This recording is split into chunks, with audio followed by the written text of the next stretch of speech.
दोस्तों आज की इस वीडियो में 12 कार्टेज को कैसे रिफिल किया जाता है, उसमें क्या क्या दिक्कत आती है, उसको कैसे रिजॉल्व किया जाता है, वो उसका पूरा प्रोसेस बताएंगे। तो चलिए स्टार्ट करते हैं। दोस्तों आगे बढ़ने से पहले वीडियो अच्छी लगे तो लाइक जरूर करें और चैनल को सब्सक्राइब करना ना भूलें।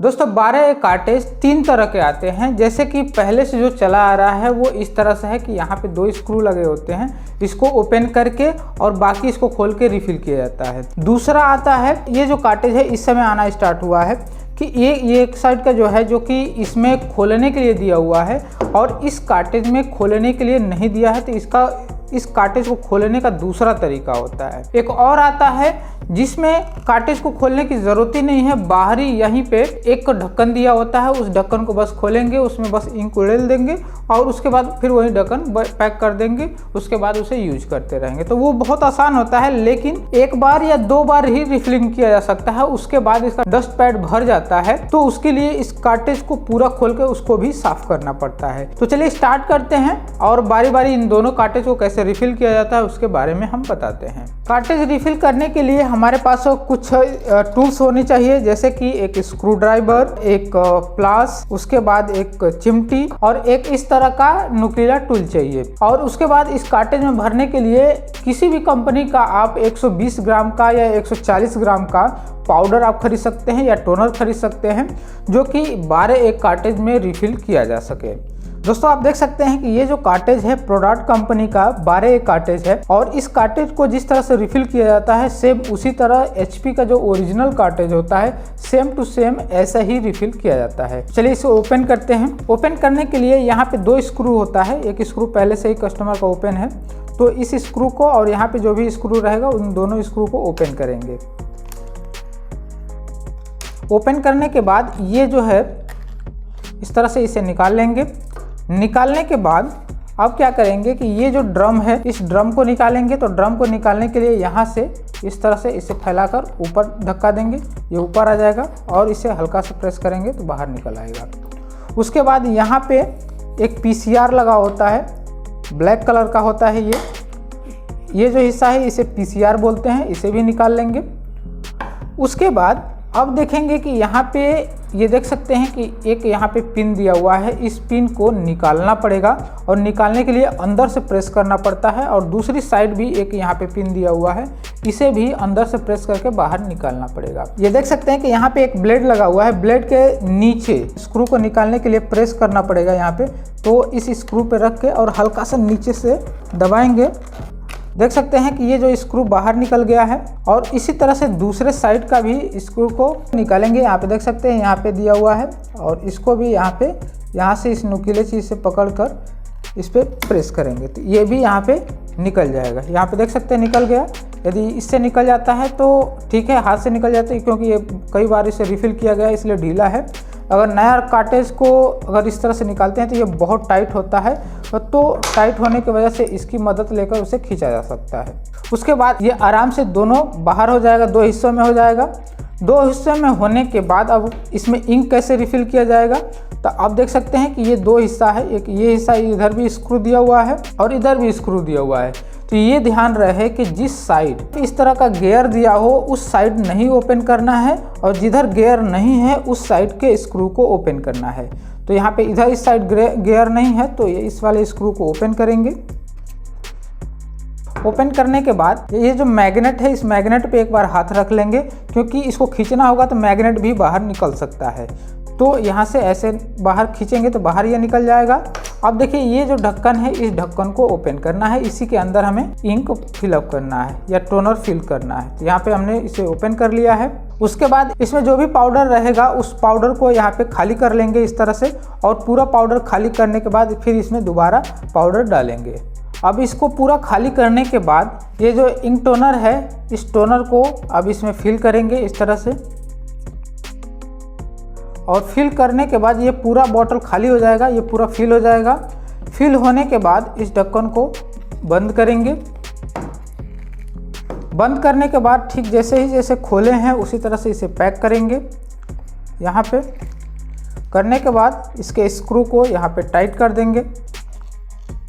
ये टाइट होने के बाद अब दूसरे साइड को लेंगे और जो दूसरा हिस्सा है इस दूसरे हिस्से को भी ओपन करके इसमें जो डस्ट होता है उसे खाली कर लेंगे। तो यहाँ पे एक स्प्रिंग लगी होती है, इस स्प्रिंग को निकालेंगे बाहर और इस तरह से पीछे करेंगे तो ये हिस्सा, ये ढक्कन बाहर निकल जाएगा। और यहाँ पे ये क्लीनिंग ब्लेड इसे बोलते हैं, तो यहाँ से भी ये दोनों स्क्रू को ओपन कर लेंगे।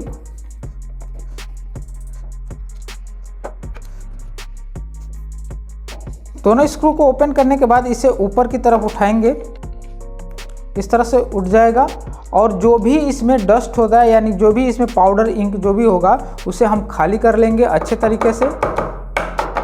यहाँ पे इस तरह से खाली कर लेंगे। खाली करने के बाद आप देख सकते हैं कि ये जो क्लीनिंग ब्लेड है ये खराब हो चुका है। हमारे पास क्लीनिंग ब्लेड नहीं है तो इसको हम फिर दोबारा लगा कर ट्राई करेंगे। अगर फिर दोबारा नहीं सही होता है तो इसे हमें चेंज करना पड़ेगा। और ये खराब होता है, क्या दिक्कत आती है ये समझ लेते हैं। जब ये खराब हो जाता है तो आपके पेपर पे ज़्यादा इंक उस पर फेंकने लगता है, या फिर एक साइड में थोड़ी दूरी पर पट्टी जैसे वहाँ पे इंक ज़्यादा फेंकने लगता है, ज़्यादा पूरा ब्लैक पट्टी आने लगती है। तो इसे चेंज करना ज़रूरी होता है। अगर इसे चेंज कर देंगे ये सही रहेगा तो वहाँ पे ब्लैक पट्टी आती है वो आना बंद हो जाएगी। तो फिर इसे साफ़ करने के बाद दोबारा इसे लगाकर जो भी दोनों स्क्रू है इन दोनों स्क्रू को टाइट करेंगे।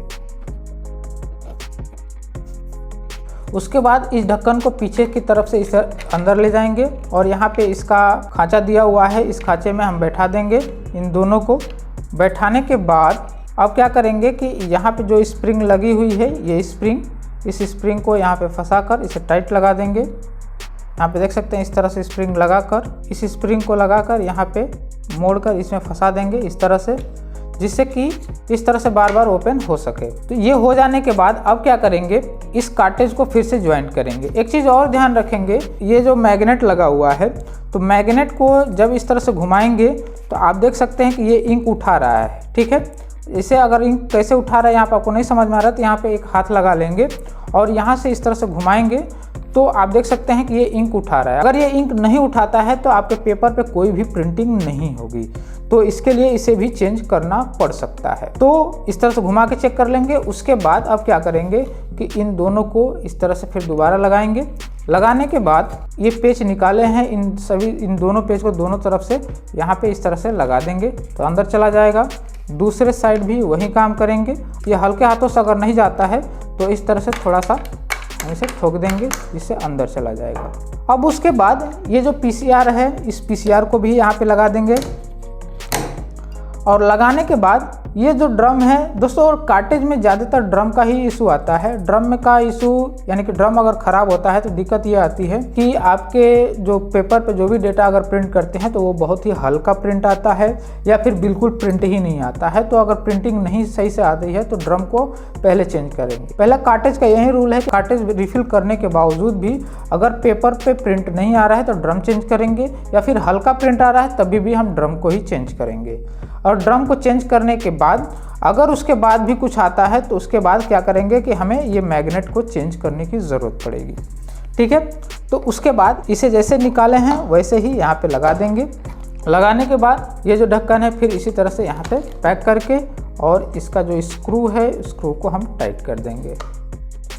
स्क्रू को टाइट करने के बाद यहाँ पे एक स्प्रिंग लगा होता है, उस स्प्रिंग को भी लगाएंगे। इस तरह की स्प्रिंग होती है।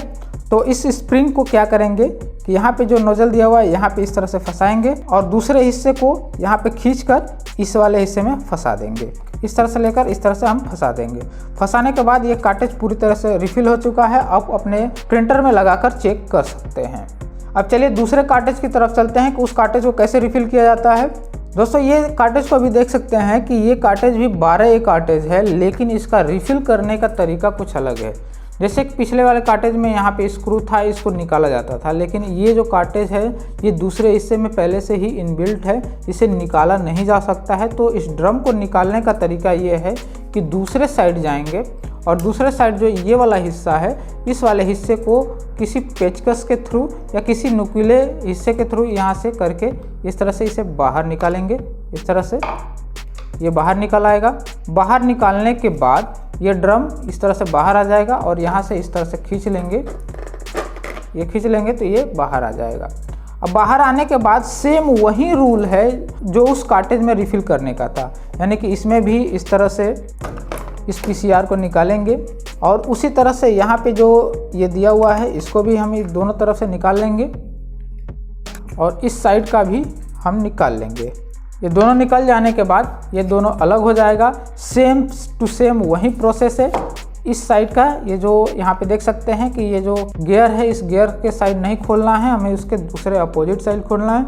इसे खोलने के बाद यहाँ पे ढक्कन होगा, ढक्कन के अंदर हमें इंक रिफिल करना है। रिफिल करने के बाद इस यहाँ पे जो क्लीनिंग ब्लेड दिया हुआ है, इस क्लीनिंग ब्लेड को भी ओपन करके इसके नीचे जितने भी डस्ट होंगे उस सभी को साफ़ करना होगा, चाहे जो इंक होगा उसको साफ़ करना होगा। अगर नहीं साफ़ करते हैं तो आपके पेपर पे ब्लैक आना स्टार्ट हो जाएगा। सेम टू सेम वैसे ही इसको साफ़ करने के बाद इसे दोबारा यहाँ पे इस तरह से पैक करेंगे। पेच है, इस पेच को यहाँ पे लगाकर इस तरह से लगाकर दबा देंगे। अगर अंदर दबाने पर नहीं जा रहा है तो आप इसे इस तरह से इसे उसके बाद दूसरे हिस्से में भी इसी तरह से इसमें लगाकर और यहाँ से इस तरह से कर सकते हैं।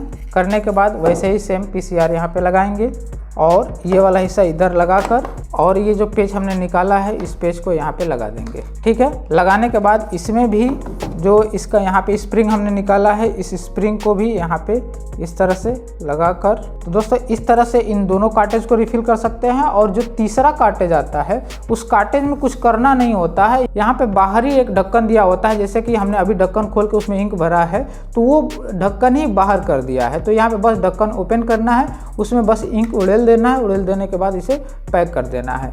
लेकिन उसमें क्या है कि मैक्सिमम ये जो प्रक्रिया है बाहर से भरने वाली बस 2 बार किया जा सकता है। तीसरी बार में आपको पूरा कार्टेज को खोलना पड़ेगा और जो जहाँ पे क्लीनिंग ब्लेड लगा हुआ है वहाँ पे डस्ट जमा हो जाता है। तो उस डस्ट को जब तक खाली नहीं करेंगे बार बार आपके पेपर पे ब्लैक प्रिंट होने स्टार्ट हो जाता है। तो उसको खाली करना ज़रूरी होता है।